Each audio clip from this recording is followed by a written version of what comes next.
Assalamualaikum warahmatullahi wabarakatuh. Selamat pagi dan salam sejahtera untuk kita semua. Hari ini kami dari kelompok 6 akan mempresentasikan tentang The Human Resource Management and Payroll Cycle. Sebelum itu, izinkan kami memperkenalkan diri terlebih dahulu. Perkenalkan, nama saya Nadina Salsabila dengan NPM akhir 205. Perkenalkan, saya Egidia Renata Borupasaribu dengan NPM 23013010210. Perkenalkan, nama saya Adinda Ekawati dengan NPM akhir 213. Hai semuanya, perkenalkan saya Azizah Ramadhani Effendi dengan NPM akhir 215. Nama saya Arini dengan NPM 218. Perkenalkan, nama saya Fatura Nur Hasanah dengan NPM akhir 225. Nah, selanjutnya saya akan menjelaskan tentang introduction atau pengenalan tentang siklus manajemen sumber daya manusia atau Human Resource Management ataupun Payroll ataupun dalam bahasa Indonesia disebut penggajian. Jadi, siklus manajemen sumber daya manusia atau penggajian merupakan rangkaian dari suatu kegiatan bisnis yang akan terus berulang dan yang berkaitan dengan pengelolaan tenaga kerja. Lalu, kegiatan penting dari siklus ini meliputi yang pertama, yaitu rekrutmen dan perekrutan karyawan baru. Yang kedua, pelatihan. Yang ketiga, penugasan pekerjaan. Yang keempat, kompensasi atau penggajian. Yang kelima, evaluasi kinerja. Dan yang keenam, pemutusan hubungan kerja bagi yang sukarela ataupun tidak. Dari keenam tugas tersebut, tugas pertama yaitu rekrutmen dan perekrutan karyawan baru, dan tugas keenam tentang pemutusan hubungan kerja hanya dilakukan satu kali untuk setiap karyawannya. Sementara dari tugas 2 hingga 5 yaitu pelatihan, penugasan pekerjaan, penggajian atau kompensasi, dan evaluasi kinerja akan dilakukan secara berulang selama karyawan masih bekerja di perusahaan tersebut. Dan dari kebanyakan perusahaan, aktivitas Human Resource Management ini dibagi menjadi dua sistem terpisah. Ada Human Resource Management dan sistem penggajian, di mana Human Resource Management ini memiliki tanggung jawab atas perekrutan, pelatihan, penugasan, evaluasi, dan pemutusan hubungan kerja, yang biasanya berada di bawah tanggung jawab Direktur Sumber Daya Manusia.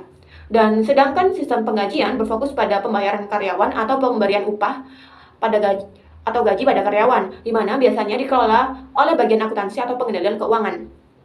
Namun, dalam sistem ERP, kedua aktivitas ini terintegrasi dalam satu sistem. Dapat dilihat pada gambar tersebut. Gambar tersebut menunjukkan menu Managing Employee yang mewakili fungsi sistem Human Resource Management dan Payroll menu yang mencakup fungsi penggajian dalam sistem ERP NetSuite. Nah, selanjutnya saya akan menjelaskan tentang Sistem Informasi Human Resource Management atau siklus penggajian yang berhubungan dengan kebutuhan informasi dalam proses Human Resource Management.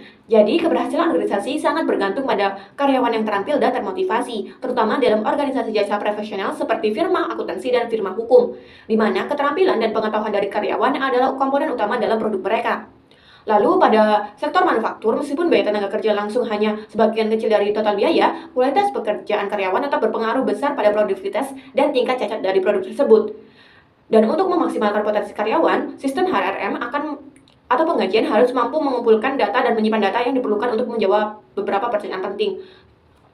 Jadi, pertanyaan seperti berapa banyak karyawan yang diperlukan untuk mencapai rencana strategis organisasi, dan pertanyaan seperti siapa saja karyawan yang memiliki keterampilan tertentu adalah digunakan untuk mengetahui jumlah dan kualifikasi karyawan. Lalu, pertanyaan seperti keterampilan apa yang kurang atau justru berlebihan, dan seberapa efektif program pelatihan dalam menjaga dan meningkatkan keterampilan karyawan adalah digunakan untuk mengetahui evaluasi keterampilan dan pelatihan.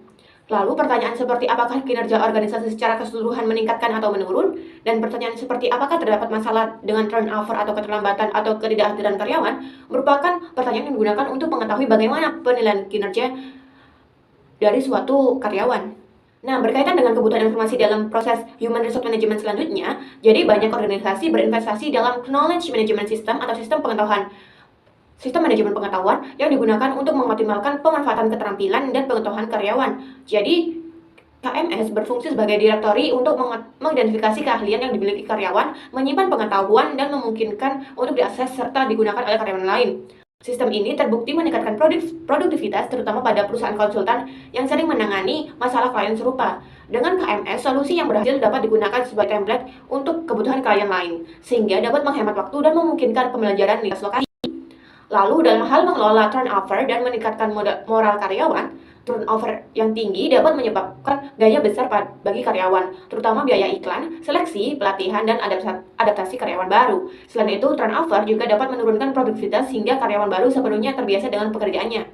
Dan diperkirakan bahwa biaya total untuk menggantikan karyawan bisa mencapai 1,5 kali dari gaji tahunan mereka. Perusahaan dengan turnover rendah dapat menghemat biaya secara signifikan dibandingkan dengan perusahaan yang memiliki tingkat turnover yang tinggi. Di beberapa industri, turnover terkendali bisa memberikan keuntungan karena memungkinkan masuknya ide-ide baru. Namun, perusahaan harus memastikan tingkat turnover tidak berlebihan. Dan moral karyawan juga sangat penting. Moral yang rendah seringkali menyebabkan turnover yang tinggi, yang meningkatkan biaya bagi perusahaan. Sebaliknya, moral yang tinggi memiliki hubungan positif dengan kualitas layanan dan kinerja keuangan, terutama dalam industri yang kompetitif. Jadi, banyak perusahaan yang mengambil langkah untuk memperbaiki kondisi kerja dan meningkatkan moral guna mempertahankan karyawan mereka. Dan gambar di samping atau diagram di samping itu menggambarkan alur kerja dalam sistem ERP yang mendukung manajemen sumber daya manusia dalam pengajian di suatu organisasi. Alur prosesnya mencakup beberapa departemen, data yang dikumpulkan, dan output pengajian. Selanjutnya, kita akan membahas mengenai ancaman dan pengendalian dalam siklus penggajian ini. Untuk bab ini itu terbagi menjadi 6 aktivitas atau 6 kategori. Yang pertama ada masalah umum, yaitu ancaman yang terjadi secara umum dalam siklus penggajian ini. Ada dimulai dari data induknya yang mungkin tidak akurat atau tidak valid, lalu mungkin datanya itu kurang resmi. Hal itu bisa dilakukan pengendalian dengan kontrol integritas pemrosesan data, ada pembatasan akses ke data induk, lalu ada menciptakan tinjauan kontrol akses secara enskripsi, dan lain-lain. Lalu dalam masalah umum ini juga terdapat ancaman seperti pekerja atau karyawan itu tidak memenuhi syarat, atau bahkan para karyawan itu mampu melakukan pencurian atau kegiatan fraud lainnya. Hal ini itu harus dilakukan prosedur perekrutan yang baik, termasuk tes keterampilan, riwayat pekerja pelamar, lalu ada pemeriksaan latar belakang kriminal dari semua pelamar untuk meminimalisir ancaman tersebut.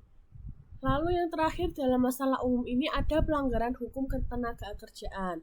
Dalam hal ini kita dapat menanganinya itu dengan dokumentasi menyeluruh tentang perekrutan, evaluasi kinerja, dan pemecatan prosedur. Kita harus memperhatikan semua undang-undang ketenagakerjaan hingga perubahan-perubahan yang terjadi hingga saat ini. Lalu ada yang kedua itu aktivitas dalam perbaruan data induk penggajian. Di sini itu biasanya ancaman yang terjadi itu pembaharuan yang tidak akurat dari data induk penggajian. Lalu ada ketidaksahan data. Hal ini dapat ditangani dengan pemisahan tugas, di mana Departemen SDM itu memperbarui data induk, tetapi hanya Departemen Penggajian saja yang mengeluarkan cek gaji. Lalu ada kontrol akses dan kontrol integritas, serta melakukan tinjauan rutin semua perubahan pada data master payroll. Lalu aktivitas ketiga atau kategori ketiga itu ada validasi waktu dan data ketidakhadiran. Hal ini dapat menimbulkan ancaman dengan ketidakakuratan data waktu dan kehadiran, dan dapat dikendalikan dengan mengotomatisasi data sumber untuk penangkapan data, lalu ada pemisahan tugas, dan melakukan peninjauan terhadap para karyawannya. Lalu yang keempat itu ada penggajian.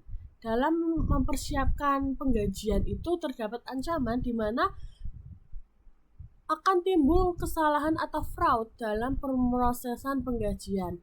Hal ini dapat dikendalikan dengan meninjau pengawasan atas daftar penggajian dan laporan lainnya, lalu menerbitkan laporan pendapatan atau slip gaji kepada karyawan, dan melakukan tinjauan pedoman IRS untuk memastikan klasifikasi pekerja yang tepat sebagai baik atau kontraktor independen. Lalu aktivitas kelima ada pencairkan gaji. Dalam pencairan gaji ini tentu akan ada ancaman berupa pencurian atau korupsi dalam penyaluran gaji. Nah, hal ini itu dapat ditangani dengan pembatasan akses fisik terhadap cek gaji kosong dan mesin tanda tangan cek. Hal ini juga dapat dikendalikan dengan dibutuhkannya dokumentasi pendukung yang tepat untuk semua gaji. Dan masih banyak lainnya cara pengendalian untuk pencairan gaji ini, termasuk menyetorkan kembali gaji yang tidak diklaim dan menyelidiki penyebabnya. Lalu yang terakhir ada membayar pajak gaji dan potongan lain-lainnya. Hal ini dapat menimbulkan ancaman seperti gagal melakukan pembayaran yang diwajibkan, lalu pembayaran tidak tepat waktu, dan pembayaran yang tidak akurat. Tentu hal ini dapat dikendalikan dengan kontrol integritas pemrosesan dan melakukan tinjauan-tinjauan atas laporan pendapatan yang diberikan kepada karyawannya, serta melakukan konfigurasi sistem untuk melakukan pembayaran yang diperlukan menggunakan instruksi terkini dari IRS, Surat Edaran Publikasi. Next adalah payroll cycle activities atau siklus aktivitas dari penggajian. Step pertama adalah update payroll master database. Jadi database ini itu isinya adalah tentang data-data karyawan kayak namanya, terus nomor karyawan, terus nomor pegawai maksudnya, terus gaji, potongan gaji dan lain-lain. Nah, terus tujuannya kenapa sih harus diupdate gitu kan? Tujuannya kenapa harus update atau melakukan pembaruan itu karena untuk merefleksikan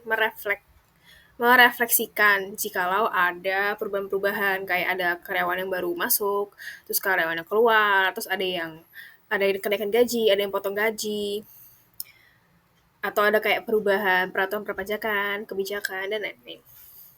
Nah, siapa sih yang melakukan gitu kan? Jadi kalau yang bertugas tentang yang mengupdate data-data tentang karyawan itu tugas dari Human Research atau Departemen Sumber Daya Manusia.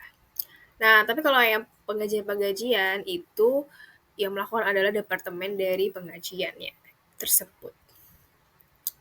Kemudian, apa sih ancaman dan juga bagaimana cara mengendalikannya?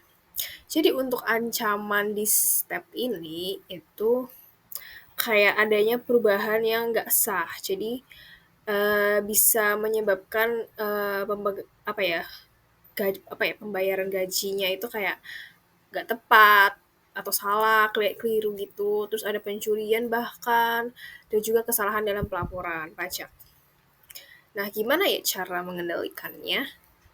Pertama, perlu mengendalikan pengendalian dari internal dengan baik. Gimana caranya? Pertama, pemisahan tugas. Jadi, antara yang membuat perubahan gaji sama yang memproses pembayaran itu nggak boleh bareng, tugas itu nggak boleh bareng gitu. Terus yang kedua, kalau misalkan semua perubahan data itu harus ditinjau dan disetujui oleh pihak yang berwenang. Terus yang ketiga, of course, pengendalian akses ya. Jadi hanya orang-orang yang berwenang aja yang punya hak yang boleh akses dan merubah dari data-data gaji tersebut. Dan terakhir adalah sistemnya juga. Jadi setelah pengendalian akses, jangan lupa untuk sistemnya. Itu dilengkapi dengan fitur untuk memeriksa kebenaran dan juga kelengkapan dari data tersebut. Kayak gitu. Terus proses kedua adalah validate time and attendance data. Jadi, cara perusahaan untuk mengumpulkan data waktu dan juga kehadiran karyawan itu beda-beda tergantung dari status karyawannya ya kan. Contoh, misal untuk karyawan kan ada karyawan yang dibayarnya itu per jam. Jadi, biasanya kalau di situ perusahaan tuh menggunakan kartu absen untuk catat waktu kedatangan dan juga pulangan karyawannya. Terus, contoh lain juga kayak karyawan yang dibayar dengan gaji tetap, kayak manajer, staf profesional lah gitu. Itu caranya, itu kehadiran dan kinerja karyawannya ini lebih sering dipantau oleh atasan, jadi nggak perlu mencatat waktu dengan detail, waktu absen. Terus contoh lain lagi kayak karyawan bidang jasa misal kayak akuntansi, pengacara, konsultan gitu. Dia pakai lembar waktu. Jadi untuk mencatat waktu yang mereka gunakan untuk mengerjakan setiap tugas dan untuk klien yang mana gitu. Terus kemudian datanya ini digunakan perusahaan untuk menghitung biaya yang akan dibebankan kepada klien. Terus of course ada ancaman dan juga cara pengendaliannya. Ancamannya yang paling utama di step ini itu datanya nggak akurat. Jadi ada kesalahan dalam mencatat waktu masuk dan juga keluar kerja. Yang otomatis ya, ketika ada kesalahan pencatatan itu maka akan menyebabkan datanya salah nih. Jadi otomatis perhitungan gajinya salah, bisa kebanyakan dan juga paling parahnya bisa terlalu sedikit. Jadi nggak sesuai. Yang mana itu bisa menyebabkan ya penurunan moral dari karyawan karena mereka merasa kok gini ya, kok gajiku kurang dan segala macam. Gitu. Terus how to solve it? What's the control gitu kan?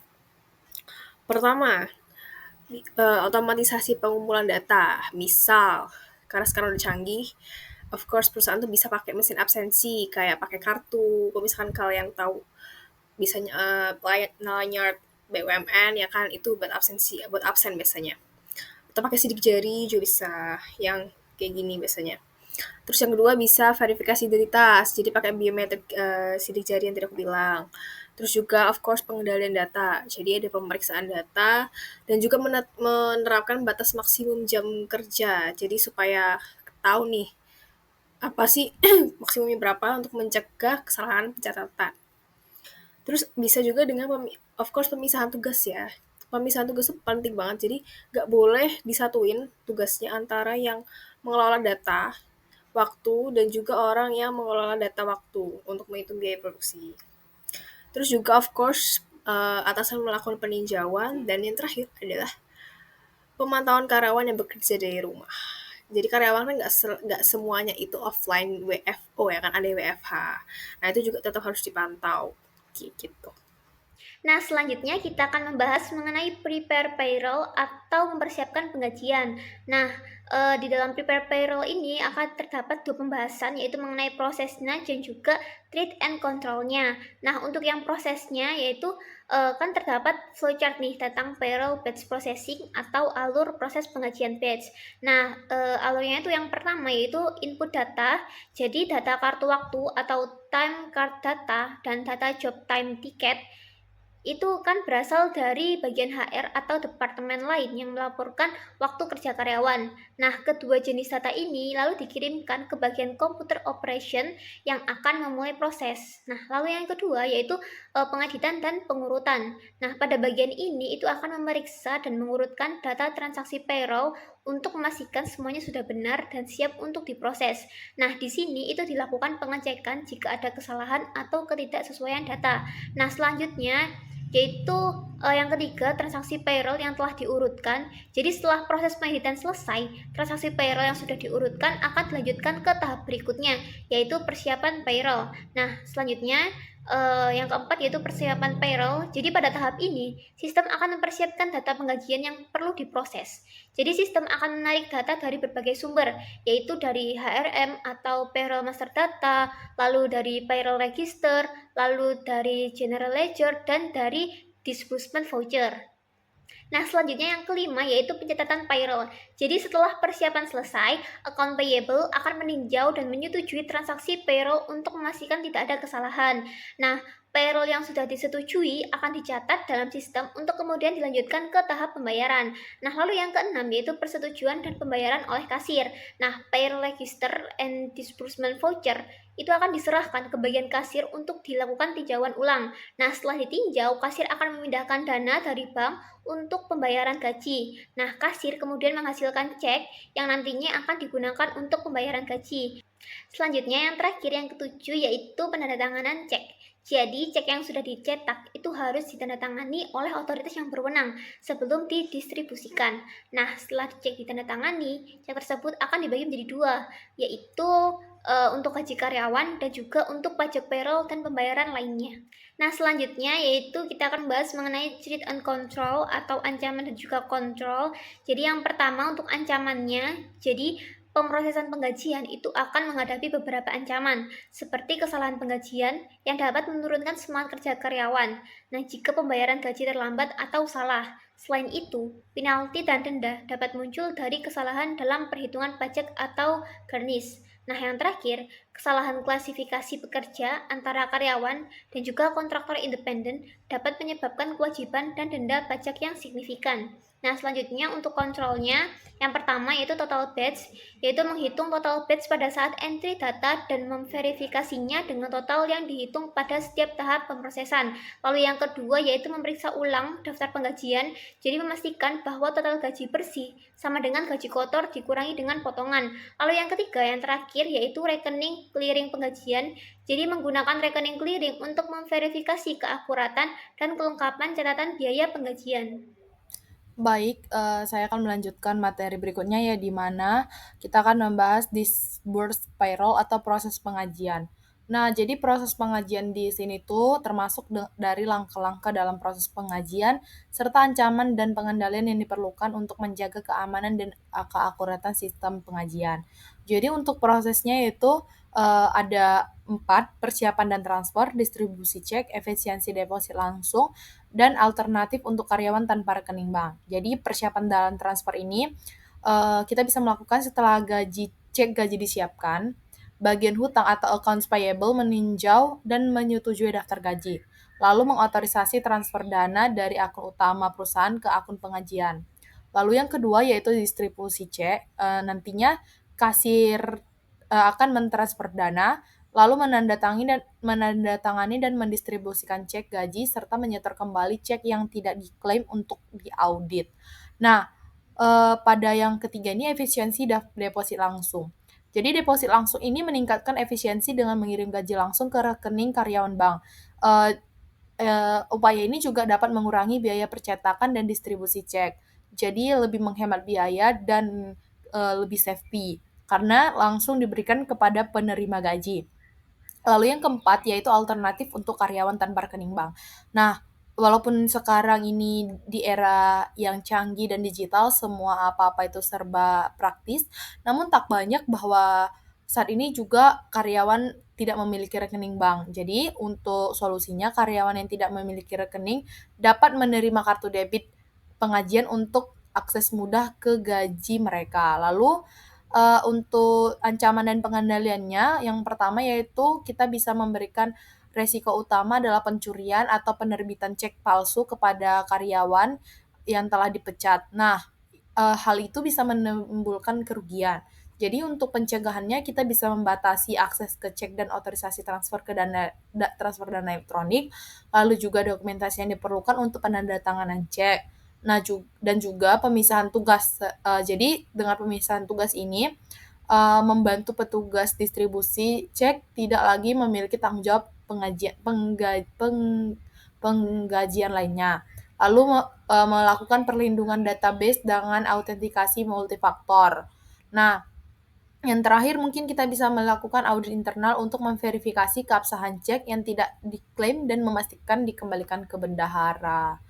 Nah, jadi pada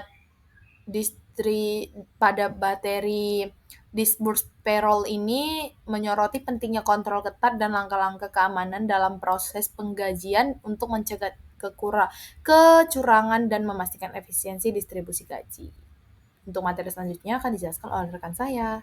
Baik, selanjutnya adalah menghitung dan membayangkan manfaat pajak dan potongan sukarela karyawan yang dibayarkan oleh majikan. Jadi prosesnya itu pengusaha harus membayar pajak jaminan sosial sebagai tambahan atas jumlah yang dipotong dari gaji karyawan. Undang-undang federal dan negara bagian itu juga mengharuskan perusahaan untuk memberikan kontribusi dalam persentase tertentu dari gaji kotor setiap karyawan hingga batas tahunan maksimum kepada dana asuransi kompetensi pengangguran federal dan negara bagian. Nah, ini tuh juga menimbulkan ancaman Ancaman utama dalam aktivitas ini itu adalah kegagalan melakukan pengiriman uang yang diperlukan. Jadi pengiriman uang yang tidak tepat waktu atau kesalahan dalam pengiriman uang tersebut itu tuh dapat mengakibatkan denda dari lembaga pemerintah dan pengaduan karyawan jika kesalahan tersebut berdampak buruk pada masa pensiun. Selanjutnya ada pilihan outsourcing, itu biro layanan penggajian dan organisasi majikan profesional. Jadi biro layanan penggajian itu mengelola data induk penggajian untuk setiap pelayannya dan memproses penggajian untuk mereka. Organisasi pemberi kerja profesional atau PEO itu tidak hanya memproses penggajian, tetapi juga menyediakan layanan SDM seperti desain dan administrasi tunjangan karyawan. Nah, alasan mengapa Biro Layanan Penggajian dan PEO itu sangat menarik bagi bisnis kecil dan menengah itu ada beberapa. Yang pertama adalah biaya berkurang, yang kedua itu jangkauan manfaat itu lebih luas, dan yang ketiga itu dapat membebaskan sumber daya komputer. Demikian presentasi dari kelompok kami. Apabila ada kurangnya kami mohon maaf. Terima kasih. Wassalamualaikum warahmatullahi wabarakatuh.